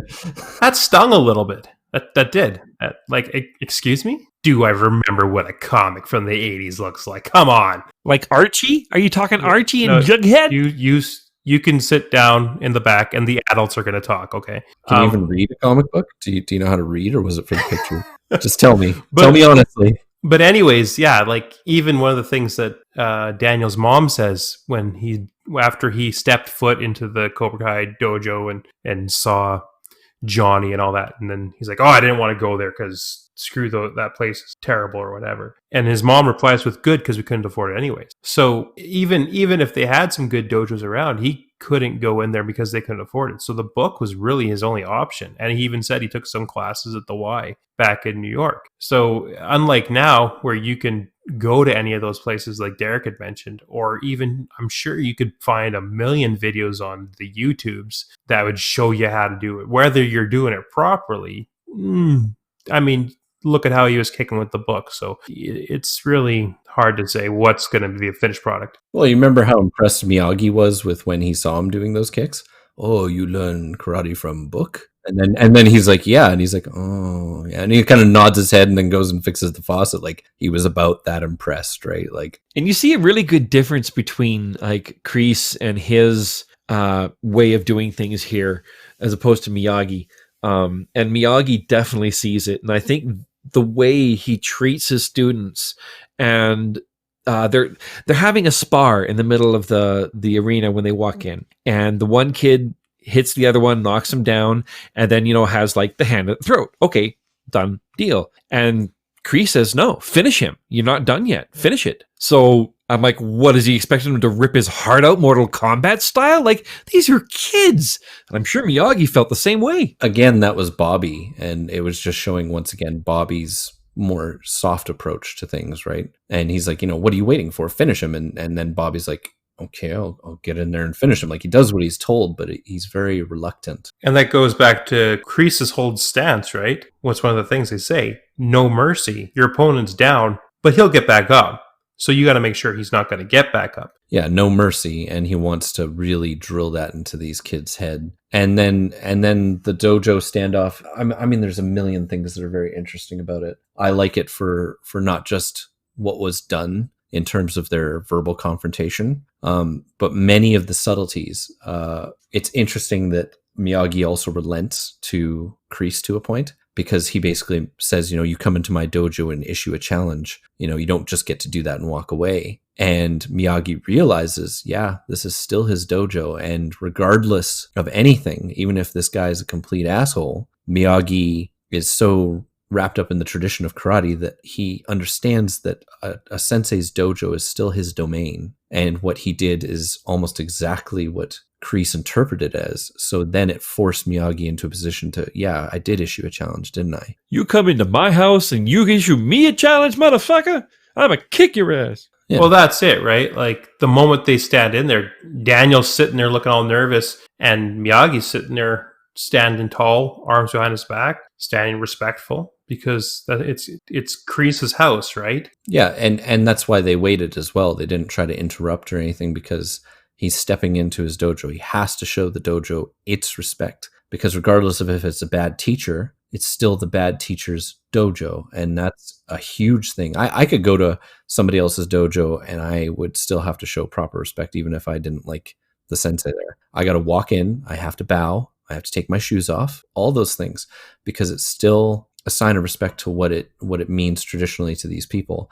And so he shows that respect throughout. And then when Kreese drops the bomb, in ancient Japanese culture, it was all about honor. And basically this guy said, hey, you just walked in here in my dojo and offended my honor. I have the right to defend it. And no matter what, Miyagi was then forced into a position to have to make it into a challenge. I wonder how much Miyagi, him as a person, affected this entire scene, because like the kids would be like, hey, master, that's the guy who kicked our ass. He's going to look over and go, that old man kicked all of your asses? Fine, I'm going to go talk to him. And I wonder how much of that influenced the, like, oh, now this frail old man is challenging me? Well, and that's what he might feel like what it was a direct challenge to him and his karate. So Kreese isn't entirely wrong, but he definitely manipulates the situation in his favor to make Miyagi have to challenge him. And Miyagi realizes partway through that this was probably inevitable once he got to see the teacher. Like as soon as he saw him, he knew that this was going to be harder than he thought. And then when he realized who he was dealing with, and he's dealing with he got to walk in, he got to see the pictures, he got the first impression of the place, right? He realizes he's dealing with a Vietnam veteran who obviously is racist, because he doesn't try to hide that fact very well either. And he's got a thing against Asians. Great. Perfect. Just what Miyagi needed, right? Yeah. So at that point, he's now in a position where no matter what, it was probably going to go that way anyway. But then, Kreese makes sure he forces the issue by mentioning his dojo. You come into my dojo and issue a challenge. You don't just get to leave, old man. And then he's like, yeah, he's not wrong. So now, yes, I have to face him on the challenge. But again, that verbal sparring, he delays, he deflects and delays. And he's like, get him on the mat now. And he's like, no. He's not ready for that tournament. And this is your dojo, too much advantage. And he's like, well, where then? Tournament. And he buys him 3 months, right? So he still defends Daniel, and then Daniel's angry at him afterwards because he's like, I thought we were just going to tell him to back off. And it's like, yeah, we did. 3 months, you're not getting beat up. Congratulations, right? Yeah, that was the agreement, is like, okay, fine, we'll do the tournament. And then before then, no fighting between them. They have to leave each other alone. And if that's all that he can do for the time being, hey, at least he did something. And like you were saying, it's that whole peaceful solution to the problem where you can do it and not have to worry about the fights. And you look at it too, Daniel's looking at his ability and their ability. So that's why he's pissed, because he's like, so I'm going to get trounced in 3 months. Thanks for putting that off. That sucks. That sucks a lot. But again, he also deflected the other problem, which is what he brought up to Kreese. It's like 1-to-1 problem. Yes. 5-to-1 problem. Too much to ask of anyone. And so at least he's giving him the position that if he has to face these 5 again, he's going to face these 5 one-on-one. In a fair fight that's, monitored. Like, that's the best way to do it. But no, that you knew it was going to come to a head at some point, and Miyagi set it up for it to be in the best position possible. Yep, I think it was right after this scene that he's like, yeah, okay, I gotta help him. He needs to be able to defend himself. These people will not let up just because of their personality, the way their teacher is and all that stuff. Like he's like, okay, no, now I understand what we're dealing with here. Let's go and do some chores. How about? Well, and it's interesting that they were able to work it into that, because up until then, if you watched martial art movies, it was always a training montage. You're the best around. Well, never gonna... that's a fighting montage. I'm talking about, like, if you watch, say, older Jackie Chan films and stuff, there was always a point where he's doing like extreme training, flexibility training, push-ups, stance work, all that kind of stuff. They always showed a training montage. This is one of the first movies that gave it such a fresh take by turning it into house chores. And it was interesting because it shows an interesting dynamic. Now, I remember when we were watching it, I kind of joked, this is Miyagi's way of getting free labor. Yeah, it is. It's 100%. I need help trimming these trees. Do it for me. I need help planning my walks. Do it for me. Like, well, it was really win-win for him. Oh, exactly. He got so much shit done without having to do anything. Oh, yeah. At the end of each day, too, he was kind of half cut. Oh, yeah. Looks good. All right. Keep going. Come back tomorrow and paint my house. Yeah. See you tomorrow. Yeah, like it we joked about that, but it's interesting that he did it in the way that he did it for multiple reasons. The first one being you have to repeat the movement many, many times. Yes. And he was very insistent on that. Like when he started just wiping down his cars, he's like, no. And then he showed him, he's like, wax on right hand, wax off left hand. And always circle. Always. Always circle, right? And then he was even continued to say it as he walked off. So you could tell there was a method to his madness. Daniel at the time obviously couldn't figure out what was going on. Not until, they had their little come in the blows at the end there where he got fed up of doing all the chores. Yeah, he gets all pissed off and he's like, you karate training. And I was like, I'm what? I'm being your goddamn slave. That's what I'm being here, man. Now come on, we had a deal here. What gets me is it took him so freaking long to finally say something. Like he waxed his cars, he sanded his deck, he painted his fence, he paints his house, and then finally goes like, okay, man, I've had enough. Are you going to teach me karate? I'm sorry, he left the one corner of the house undone, and I really, really want to follow through with that. I want him to get back and fucking finish it. He leaves it, and I'm like, oh, come on, man. It's just like, it's literally like 3 feet of planking. Like, get it done. Then go yell at him. Oh, and the funny thing, he's all happy when he did the fence. Yeah, I'm all done. Looks pretty good, eh? And he's like, both sides?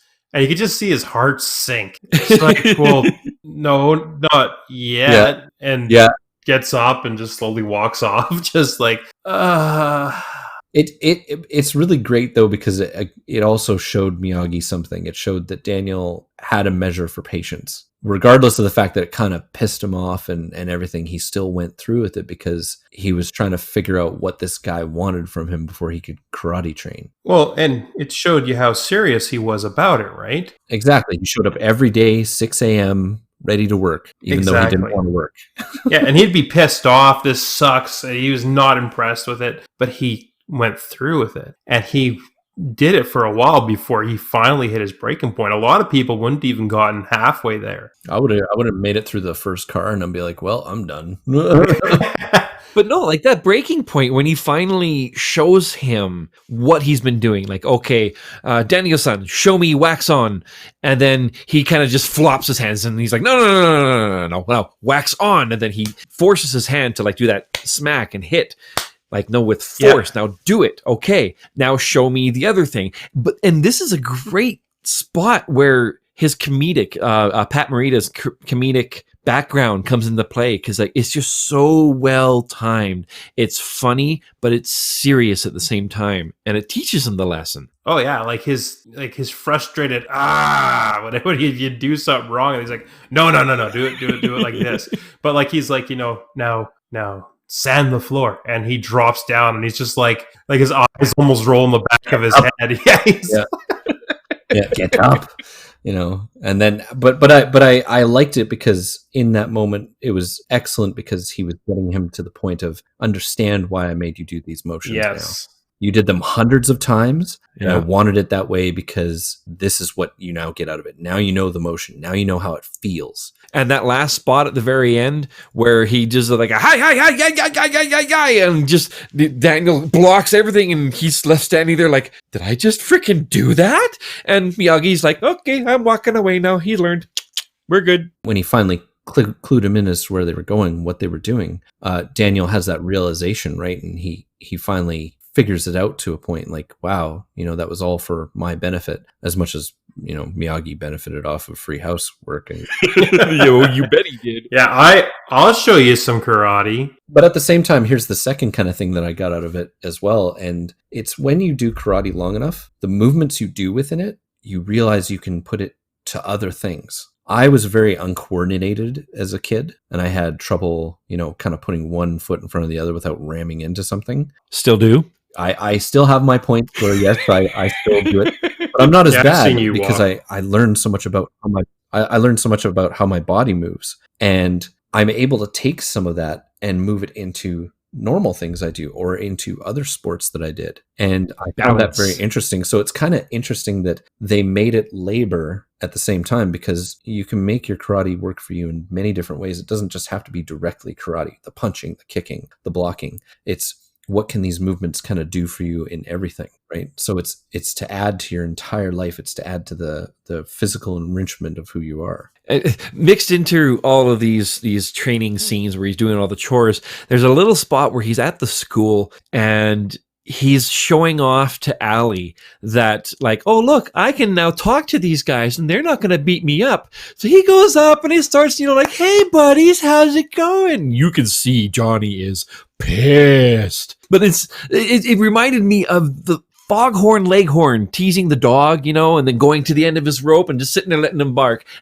Shut up. Yeah, it doesn't help to the effect of making Daniel look like the good guy here when he does that kind of stuff. And it's like that didn't do him any favors, really. You're kind of like on Johnny's side at this point. You're like, man, you're gonna get your block knocked off. And then I like how he pulls over the socials teacher or whatever and tries to get the other guys listening to his lecture from earlier on. And as soon as he's like, oh yeah, it was great. Now my friends really wanted to hear it. Can you listen to it? And they're all like, oh no, we got class, and they all just skedaddle. And then it's Daniel that gets stuck having to listen. He's like, oh, I'll tell you, and then you can pass it on to your friend. So that really blew up in his face. Ya. I love the looks on their faces too when he says my friends, and they all kind of glance at each other and have different looks about how they feel about what he just said. Yeah. Oh, like you, Derek, you're my best friend. Shut up. And I have to comment on that stupid scene where you catch a fly with chopsticks. How disgusting is that? No, I'm not going to stick those on my mouth again afterwards. Well, I'd imagine he might clean them after that. I don't think he went straight for supper. I mean, hey, whatever, man. It's a little extra protein, but... Seemed like a very clean guy. I don't think that's a concern. Yeah. But you can see that the fly is on a string in this scene, and it's just sort of dancing around. Daniel doesn't even actually catch the fly. He catches the string. You can kind of see it dangle a little bit. I'm sure it looked great in fuzzier film of 1984. Probably. But for anything high definition, there were a few flaws. Where CGI would have come in handy, I think. Hey, man, that $8 million budget. Think about what it did. Oh, that's totally the thing, though, right? At 1984, things aren't as crisp as they are now. And really, who's going to be watching for that? Like, a lot of the stuff wasn't really as under a lot of scrutiny as everything that comes out now. You got everybody like us sitting in front of a microphone talking about how crappy it is and how unrealistic the fly on the string was. That's just me picking shit apart. It's what I do. It's terrible. That's gross. I like when Allie got picked up for the date that the Daniel and them were going to go on, and you see this interaction between the very rich hoity-toity parents, Daniel, and then Daniel's mom. She's waving at him from the vehicle. Hi, Daniel. We're having back before 10. So East Coast. She did so East Coast so well, and it's just like, and again, you can see the difference in not only their lifestyles, because Daniel and his mom aren't really rich, and then you got these rich parents, and then they find out he's from Reseda, and you instantly see the shift in their character towards him, right? Like, oh yeah, you're a nice young man, and it's like, yeah, where are you from? And it's like, oh, Reseda, and they're like, oh. Yeah, you just sort of see them just like, oh yeah, okay. Well, and they even bring it up later when they're dancing at the club with Allie, and the father is dancing with Allie, and he's like, and it's like, you mean that boy from Reseda? Like, he's got a bit of menace with that boy. It's like, that lower class peasant. Like, you're like, whoa, easy there, buddy. He even had the tracksuit and the towel wrapped around his neck and everything. I loved it. I was like, well, all the rich people in the 80s had the towel around the neck, the tracksuit. Well, they were just coming back from the gym, right? Like, you could tell because they were both carrying equipment and wearing appropriate clothing for that. But you're sitting there and you're just like, yeah, anything to make these people seem like they were the upper crust. They did it. And again, another good chemistry, because you would believe that was a real couple from that time. And also the casualness of how awkward Daniel starts to become as soon as that comes out. He's kicking at something, and then he kicks off a brick from their flower planter, and she's like, okay, it's fine. And then the mom gets a good dig. This is another example of great script writing and good offside characters. She kind of looks at him and goes, yeah, that was supposed to have been fixed, wasn't it? Yeah. Or something like with venom. Yeah, the father says that. I thought you had that fixed. And she said, I will. I thought thought you were going to have that fixed. I am. I was. I will. Yeah. That's what it was. And she's just like not impressed. Well, but it was such a natural scene because it seems like something they've already discussed, right? And they haven't discussed that at all. It's just the script, but they make it seem like it's like, I thought you said you were going to have that fixed. I am. I was. I will. And it's just like, and then they go back to trying to be happy parents in front of Daniel, right? Like, yeah. They totally got divorced in a year. Yeah, probably. And to totally top it all off is right at the end when the car won't start and they have to do that whole push until you pull the clutch in. Well, and then the mom doesn't help with that. Like, if you want to talk about embarrassment for Daniel, she gets out. It's like, don't worry about it. Happens all the time. She's really cute. Yeah, she's like trying to be very friendly about it, and he's just you can tell him he just wants to die right there. He's not impressed. Yeah. If you wanted to watch somebody die on the inside, Ralph Macchio played it so perfectly. It was awesome. He's just like sitting there. It's like, oh my god, I have to do this right in front of her parents. Like, could we look any poorer? Right? Like, yeah, this is really gone to shit real fast. the only way this gets worse, Ma, is if we roll up with fucking carts filled with our stuff because we live on the street. Like, yeah, he was not impressed. But that again, that beautiful chemistry that they showed, like, you could believe that they were a mom and her son, because she's not worried about embarrassing him like a lot of moms do. They don't care if they embarrass their son a bit, right? Nope, they don't care. No. We can all relate to that shit, I'm sure. 100%. This sort of leads into the scene where they're dancing at the club, and then Johnny and Allie have to have a dance because the friggin' parents are assholes and meddling. We actually noticed one of our inconsistent cuts in this too. Because this is the point where the dad and Allie are dancing, and you can see Johnny come up and get seated at the table, and then Allie's not impressed, and then they switch angles and they go to the opposite side, and immediately in the background, Johnny and Allie's mom are dancing right beside them, and I'm like, wait, what? How did they teleport there? What the hell? Hey, Johnny moves quick, man. It was one of the few inconsistencies of the movie. It was actually surprising it took that long before we found one that really stood out. I think it's the only one that I noticed, to be honest with you. I don't think there's really any other inconsistencies. I almost feel like there's a cut scene in there. I wouldn't be surprised. A bit of an extended scene. Yeah. It would make sense. But it's definitely well done. I like that once he becomes aware of Daniel's presence, that's the moment that he has to take the piss out of him. Yeah. He's dancing with Allie, and he seems like a perfectly nice person, and all he wants to do is just have a truce. Like, it's been months. Obviously, they're not getting back together. He just wants to at least get along with her. And he says as much. But the moment he sees Daniel, of course, he goes all wicked, right? Like, he's just like, this is the enemy, right? And you show the enemy no mercy. So he showed him no mercy in the way that he could. Kisses Allie, and then we get to see a guy who dressed head to toe in white. Get covered in pasta sauce. Yeah. Like, you should have known by the laws of averages that was going to happen. Like, Murphy's Law says, you wear white, something's going to stain it. And when he didn't even care if he was going to get slapped afterwards. He just wanted that instant, quick reaction from Daniel, and he got it, and it was enough. Well, it was worth it for him. Oh, totally. You can see on his face, he got hit afterwards. He can't take the hits anymore, or he can't dish out the hits anymore. And you've already seen a scene where Daniel tries to get a dig at them too. So now it's how can they get at each other now without actually having without actually laying hands on each other. But I guess from every take that they did in there, Allie connected and hit him full on open slap. Yep. Yeah, but so his reaction was honest. I love that. Well, and I like that about William Zab, because he's willing to put in that bit of extra work too. He didn't mind that, it fed into the scene really well, and then he still went back to laughing about the whole scenario anyway, right? Yeah, it showed Johnny was willing to take it, and in a way, William Zabka was willing to take it to make it worth it. I got hit, but it was worth it. It was worth humiliating Daniel. So Daniel has been basically slapped in the face because she's kissing another guy, the old boyfriend. So he goes off to find solace in Miyagi, but Miyagi is the one who needs consoling here. I guess this is the eve of his wife's death and his son. Yeah, because they complications during childbirth, and they were both lost. And this was while he was away, because he was enlisted. And so he's part of the Second World War, and all of a sudden, he gets a letter, and it's, he's informed by his commanding officer, because he plays out the scene.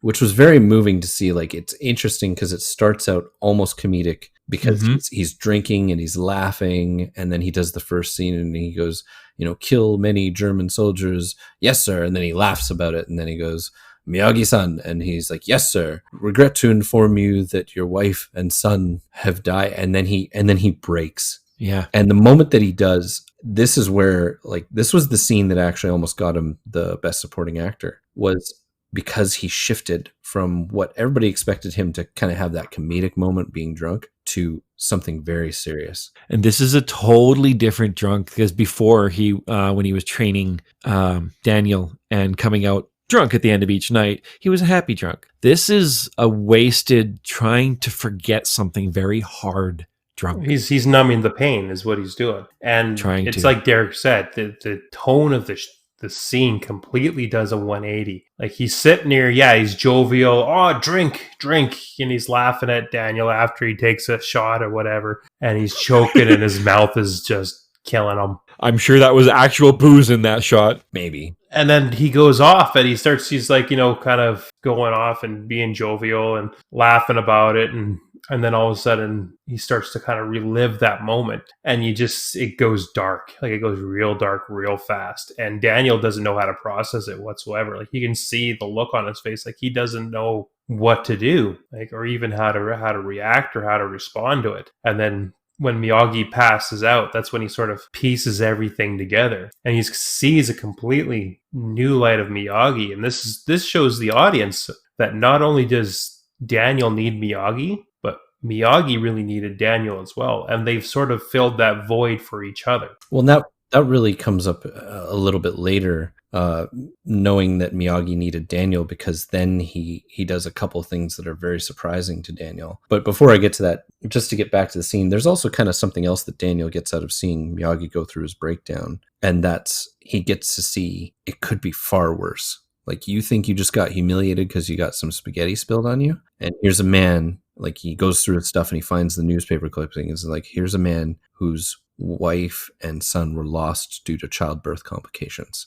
He lost everything he loved, and he couldn't even be there for them, right? And so it kind of puts things into perspective in terms of a life situation to Daniel. Like, you got some spaghetti spilled on you. Like, walk it off, right? Like, not to say that, his situation isn't something that kind of impacts him, but at the same time, he's getting a real glimpse at what can really impact you. And so it kind of brings him out of his self-pity to a point. And now there's, this man who he thought was this rock, who he thought was this, brilliant martial artist. And all of a sudden he realizes he's got his own. And Daniel sees all these little trinkets that are left over in the box. Like, there's that patch. There's the Medal of Honor. There's all these newspaper article clippings from back in the day. So, like, not only did he lose his son and daughter, his son and wife while he was gone, he didn't even have time to grieve because he's in a war situation, right? Like, this is brutal. Yeah. And then it kind of feeds into where, you eventually go where, a few days pass and he's been training on his own and making sure he's really committing himself to it. And they get to Daniel's birthday scene. And at this point, you really get to understand what Miyagi thinks of Daniel, because he's always had a respect for him. One of the things I pointed out earlier was he calls him Daniel-san very early. And in Japanese culture, san is something you reserve for those who you respect, because in ancient Japanese, first of all, a person's name was usually what they did for a living. And most of them did not get called san. You only got called san if you were a lord, or you were a patron to a lord, or a samurai, right? But you didn't get called san otherwise. So the very fact he called him Daniel-san showed right away he has a respect for Daniel. And that's always present. But when we get to the birthday scene, he does two things that really stand out. The first one, I think, stands out more than the second one. But the first one is he gives him a gi, and on the gi is a patch that Mrs. Miyagi made, his wife. And Daniel even knows this, and he's like, no, are you sure, Miyagi? Like, I can't take this. And no, Miyagi insists. Yeah, well, and he believes deep down that's what his wife would want. But it also shows that he's extending him that kind of unofficial branch of, you're not just my student, you're like the son I never got to have. And then the second gift is when he gives him the car. And that's kind of important to Miyagi too, because if you look at those vehicles, that kind of comes from the same era that Miyagi grew up in. And it almost is a reminder of a time when he was happier and then he got to own those cars. So for him to give one of those cars to Daniel is something kind of, because it's one of the few things you get to see that is something he collects. Like, there's no way he drives all those vehicles, but he's got all 1938 or down vehicles. And obviously he enjoys them. So it's kind of one of his pleasures. And he gives one of those away to Daniel to take and drive. And of course, with this car, the first thing he does is go show off to Allie, because after at the country club or whatever, he sort of has this impression that she's has the taste for the fancier thing, which is why he figures she was kissing Johnny. So he's like, yeah, I got this car, that's what you like. And she's like, really? I didn't date you because of that stuff. And that sort of led to them reconciling. So that car had a very huge impact on how his life proceeded at that point, I guess. Well, but Miyagi tried to remind him of the other thing too, because he wasn't really sure he should go back and talk to Ali. But that's when he reminds him before he drives off the car. It's like, balance doesn't just apply to karate. Balance applies to whole life, right? And then he hands him the picture of them and he goes, do you understand? And he goes, yeah, I understand. Like, he needed to still, regardless of what happened, either try to get the girl back or at least try to make her understand. And they have their argument based on his past observations. And their reconciling is actually probably one of the more natural ones I've seen in a movie. It wasn't just like they saw each other and they were in love all over again. It was more like, no, there was a real dispute and it had to be settled and things had to be said. And, he kind of had to apologize. There was a real progression really to the conversation. Bring himself down and make himself more humble about it, because he didn't know the whole situation. Well, it helped that the friend filled him in. Oh, that's right. You didn't stick around for what happened afterwards. It brought him off of his pedestal, right? Like, he was all uppity, and then when he realized she did that, it kind of made him feel a little sheepish, right? And he even goes out and says that. He's like, so yeah, I'm a jerk. I'm a jerk. Yeah. But that fed into the scene so perfectly, because again, they have very natural conversation, and again, that chemistry between Ali and Daniel is very present. Even when they were arguing earlier in the arcade, you could see that she was struggling because she wants him to understand what she's feeling, and she's not quite sure how to say it to him. She's more expressive, right? Like in other ways. So trying to explain herself to him and trying to fix things between him and her was a bit of a challenge for her as well. And again, it comes off very teenager, like very much what we all did awkwardly back in high school, trying to explain ourselves to the opposite sex and deal with all that. It's kind of awkward and we don't know where we're going with it, but at the same time, well, it's because they needed to have her back for the final fight scene because she had to be the cheerleader. Final fight, begin! The final fight. God, I love that. There's so many. You want to talk about comedic moments? That's when Pat really shined through as Mr. Miyagi, because there's a couple in there, right? First he steals the black belt out of the guy's gym bag, right? He's like, "What belt is he? Oh, black belt." And then he kind of he's distracting the guy, and he's like, "Oh no, Miyagi!" And he's like telling him how to properly spell it, and his other hand's like passing her the belt. Yeah. Well, and then they get inside where the tournament area is, and then all of a sudden the official stops him. Oh no, you can't come in here, and it's like, oh well, she has to because she's his translator, and he says something, and I'm not even sure he's speaking Japanese at this point because it doesn't sound like Japanese to me, but he says some stuff, and it's like, what did he say? This scene here, when I watched it with the missus and the kids, got the biggest laugh, because not only are they doing that back and forth, and it's sort of like, he's saying stuff that, right? It's making the official kind of like, oh, that's awfully nice. And he's like, and he goes, okay, you can go in. Thank you. And then Miyagi just looks at him and goes, welcome.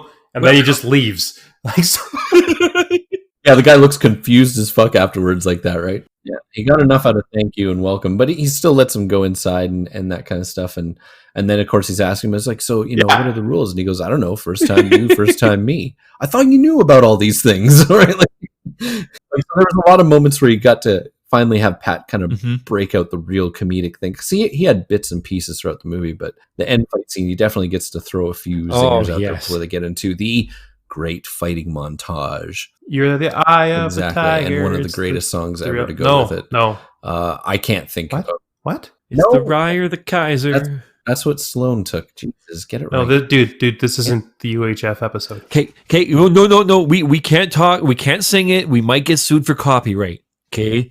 Oh, No, might just get sued for assaulting people's For taste? Yeah. So This is, man. Yeah.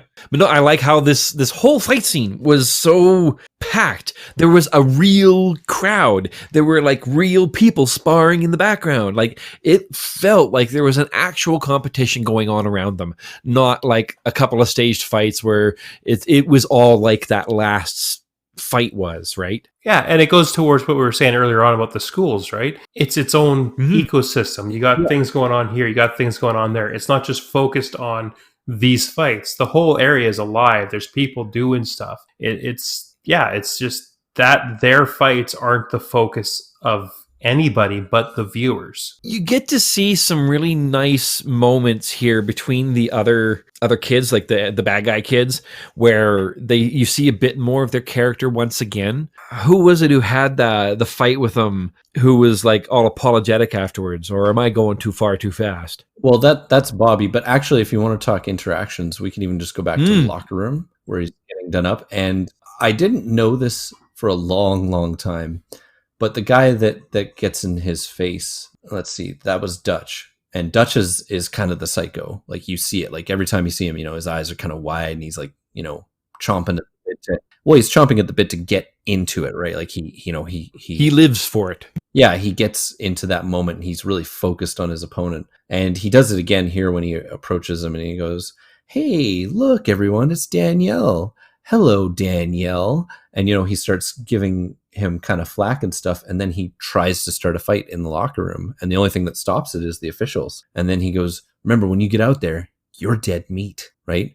And then he starts laughing about it, and he's really a psycho. And the guy who plays him is actually Chad McQueen, who is Stephen McQueen's only son. And I didn't know that, and I was like, dang, like I just would never have made that connection, but I thought that was a cool little tidbit in the film. Well, and if you want to go even further, Steve McQueen used to be a student of Bruce Lee. So I kind of always wondered how much martial arts Chad McQueen knows, because he was actually a martial artist before he took on this role, I believe. And this was just part of his, kind of lexicon of doing another martial arts film, essentially. Mm-hmm. So it's interesting, just an interesting little tidbit. But I like the interaction because it showed that moment where another one of the crew could pick on him aside from just Johnny. Dutch was willing to kind of get in his face and try to start something. And once he's the enemy of one of them, he's the enemy of all of them. So exactly, that's how he views it, how Dutch views it. Daniel, once he got out onto the mat, this is the first real sparring with anybody he's done, like outside of his training with Miyagi. So the first couple goes, he goes right off the mat because he's nervous. He's unsure of his abilities. So even as the tournament progresses, he progresses in his comfort level. And I thought that was a nice thing to add too. It's not that typical guy learns martial arts and all of a sudden he's like, "Ha, I can spin kick you in the face." It's like guy now comes he's a at pro him. after a montage. Yeah, and what guy comes after him, and the first thing he does is backs off the mat because he's like, whoa. He's not prepared for it. He's not ready for it. He's never actually had to fight anybody yet with his karate. And he's turning around and trying to be a black belt fighting black belts after 3 months. And I mean, as nice as it is, that's probably the most unrealistic thing about this movie. As nice as that idea is, it just probably would not happen. It's fairly unrealistic. Now, that's not to say one-on-one time with an actual teacher wouldn't get you more prepared than a teacher that's teaching a whole class. You're definitely more focused. But even by that point, he's still, he's not really a black belt. He's a guy going in with more knowledge than he had 3 months ago and hoping he can make out. And the very fact that he does so well for those first few rounds is kind of a testament to how good the training was. It gets his confidence up, that's for sure. Well, it definitely gets his confidence up. And then, he's getting taped up ribs and all this other stuff because he faces off with a couple of the gang, right? Like he has a fight with a couple of them. He takes down Tommy. Mm-hmm. And he takes down Dutch in that time. And so really he's only got kind of Bobby and Johnny to go. And through this, you get a good look at Kreese. This is him in a war zone. This is his turf, his territory. He is serious and in for the kill, man. He is in this for Daniel. He wants blood. I don't think I've ever watched another movie where Martin Kove has given as evil a look as he has with Kreese. Like he's got that look that this is the guy you never want to fuck with. Very intense. Yeah. He's standing off the side and he's got his brow real low and he's like looking from under his eyes and he has a very predatory look. And I think the perfect example of what you guys are saying is right after he tells Bobby to take Daniel out, not just fight him. And Bobby at first is like, well, I could take him. And he's like, just take him out. I don't give a shit. So Bobby goes out there, takes out Daniel's knee. First thing you see is Kreese staring at Miyagi and the look. Like, he's so proud of himself, but it's just, I was like, yeah, you might have just said checkmate, right? Because he figures he has him right there, and that's his moment where he went in for the kill. And that could have been it right there. Like, he didn't have to get back up. Well, and that's what they all thought, because, before we get to the point where Mr. Miyagi fixes his knee, they go back out to the tournament and you see, they're all standing there, and Kreese looks like he's very, comfortable and settled into the fact that there's nothing going to stop it now. They're going to get the trophy. Mm-hmm. And then the very fact, Ali runs back out and then whispers in the announcer's ear, and he's like, Daniel LaRusso's going to fight. And you can see a shift in everybody's body. The Cobra Kai kids, they all react in a certain way. Johnny looks surprised, but he keeps a good chunk of his composure. But it's Kreese. His reaction is worth gold. Fuming. Exactly. Like he's shocked, and then at the same time, very angry. Because he didn't care. This was a war zone. His one goal was to beat Daniel. He thought Daniel would have just been out in the first couple of fights, but no, he's proven himself. So it's like, all right, fine. I have men at my disposal that I can use as cannon fodder. I don't care if one or two of my guys get disqualified from the match if it takes him out. Well, that was totally it. He says to Bobby, take him out, and Bobby's like, but I'll be disqualified. Doesn't matter. As long as one of his guys gets to the end, doesn't matter how many guys he loses. It's not about you anymore. It's about him and saving his face in the dojo. Yeah, it's about the unit. It's about, you sacrifice yourself for the unit, right? We finish the mission. And that's the thing. Every time he speaks, as much as he's trying to talk like it's just karate to him, it's still a war. And then when he comes back out and, he's showing the determination to stay in this thing, and him and Johnny are having an epic battle. And probably, like, I'm so glad that they made that scene the penultimate fight scene, because you can honestly see that this goes back to me and Eric. We always talk about wrestling and how in wrestling you got to tell a story with two people who are doing a lot of physicality, not much talking, right? And in this scene, you see a lot of that. Daniel and Johnny are telling a story, and you can see how pissed off Johnny is and how much he just wants to finish this twerp and get it over with. And you can see how much Daniel is kind of afraid of him, but wants to, like, he has to keep going because he has to prove a point. He has to try to get his point across. I'm not going to be that guy you're going to keep knocking down all the time. And this is where the true underdog story really kicks in for me, because up until this point, Daniel's been kind of aggravating Johnny and vice versa. But at this point, you can see the real dichotomy of their relationship in the fact that really deep down, Daniel's scared. He's a lot of bravado on the outside, but at this moment, he's scared. But he's trying to be brave, be strong, and be in there. And as he's making a point with Johnny, because it's a back and forth, and it's a really well done back and forth, you get to the point where Johnny goes back and gets checked by his sensei, and then he goes, sweep the leg. And of course, that's an illegal move. And then he kind of looks at him all like, what? What did you just ask me to do? Because Johnny, to a point, still wants it to be fair. Yeah. And then he's like, sweep the leg. You got a problem with that? And then, of course, Johnny probably wants to say yes, but he's so used to not saying anything but what Sensei wants to hear. He wants to please this guy. And again, trying not to go too much far forward with Cobra Kai, but in a sense, this is the man that he wants to impress, because his stepfather, like his real father, I don't know what happened to him. His stepfather in his life wasn't much to him either. So Kreese was really the father figure in Johnny's life, and he did everything he could to impress this man. And now they were at a crossroads, but he didn't want to say no. So he goes ahead and goes through it. And you can just see there's so many emotions that William Zabka's portraying with Johnny out on that mat in that final face-off. And then he takes out his leg again, right? And to a point, he's regretful of that decision, but at the same time, he kind of wants the same thing his sensei wants. He wants to win. He wants to prove he's the best student for a reason. And you can see a couple of moments, though, where Johnny's even like, man, I just stay down. Stop getting back in the ring. Well, I don't want to have to kill you. This is where you see that Johnny is more like, say, Bobby than he is Dutch, because it even shows at the end when he hands him the trophy, right? Because he's like, good match, everything, right? But he wasn't. You're all right, LaRusso. That's what he says to him. You're all right, LaRusso. But that's the thing, right? Like he doesn't want to play dirty. He doesn't want to just beat the shit out of him. And that was his character through the whole movie. There wasn't any instance where him and Daniel went at it where he purposely went out to hurt him. No. Well, maybe except for when they taught him After how to the water. fall after the. Shoving him down the hill was pretty exciting. Like, what if his head hit a That rock? might be the exception to the rule here. Well, no. They were teaching him how to fall. So yeah, first lesson. But they definitely ended it at a really good spot. Right after he gets the trophy, you get that cocky look from Miyagi, like, yeah, we fucking won. I don't think it's a cocky look. I think he's proud. You look at him, he's overwhelmed with joy. It's pride. That's totally what it is. I don't think there's any cockiness to him whatsoever. No, I agree. It's a great sense of pride, but also just the very fact that he is surprised at Daniel. Like, he even said it before he fixed his knee. He goes, you already proved point. You proved, you have nothing left to prove. You've shown me.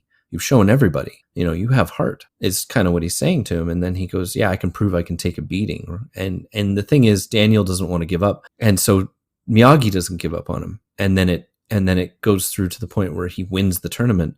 And he's so proud for multiple reasons. And probably the biggest one is it showed Daniel had a great change of character, and he showed so much heart. And why wouldn't you be proud of that, right? Yeah. But that wasn't even the original ending, though. There was the scene in the parking lot that was the beginning of Karate Kid 2 was the original ending. But I kind of like where they ended it for this. It left it on a good high power note. It left you wondering, okay, so now what happens afterwards? Where do they go from here? Do they have a good relationship? And that all gets answered in the sequel. And that's not even, like, it originally hit the cutting room floor because it's kind of like having another ending after the ending. And that's something that Hollywood really wanted to kind of avoid back in those days, is like giving it another ending, because, you watch it and then you're like, no, that's really the ending right there. So they cut it, and there was no intention to use it for a second one. They didn't know they were going to do a second one. They just went, yep, perfect place to leave it. He's victorious. Roll credits, right? It's when the second one came up that they went looking for that footage, and they're like, you know what? This would be a great way to begin it. Yeah, no, it was. But that's totally a different movie for a different time. A different day. Even though we haven't exhausted everything that we could say about this movie, I think it's about time we just sort of tied things up with our final thoughts and our conclusion here and what we took away from the movie.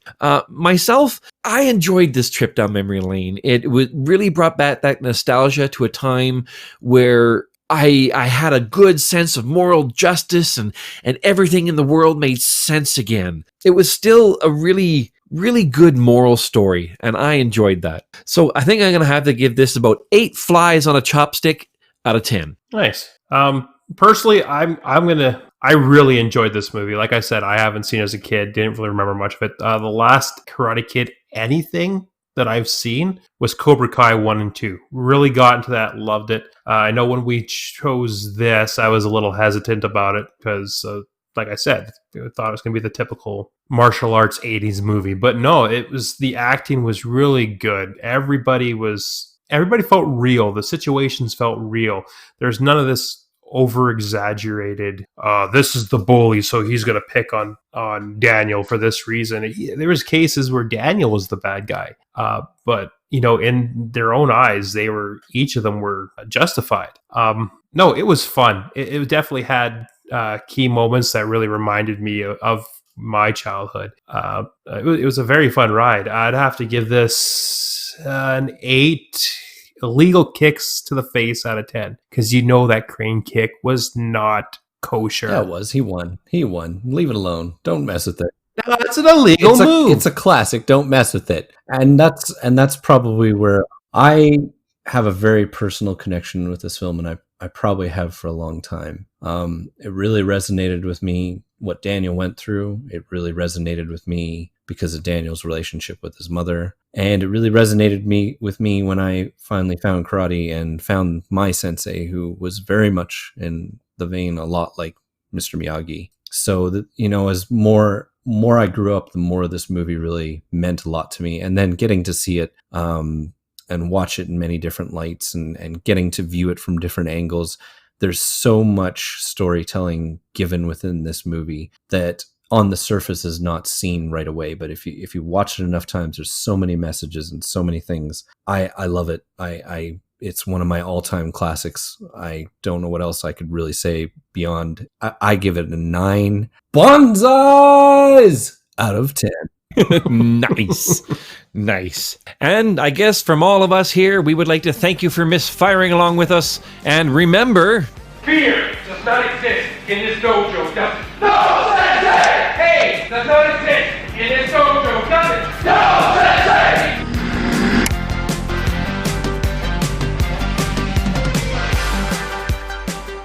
theme song by Danya Vadovos. If you enjoyed your time here today, please make sure to give us a 5-star rating and comment wherever podcasts live.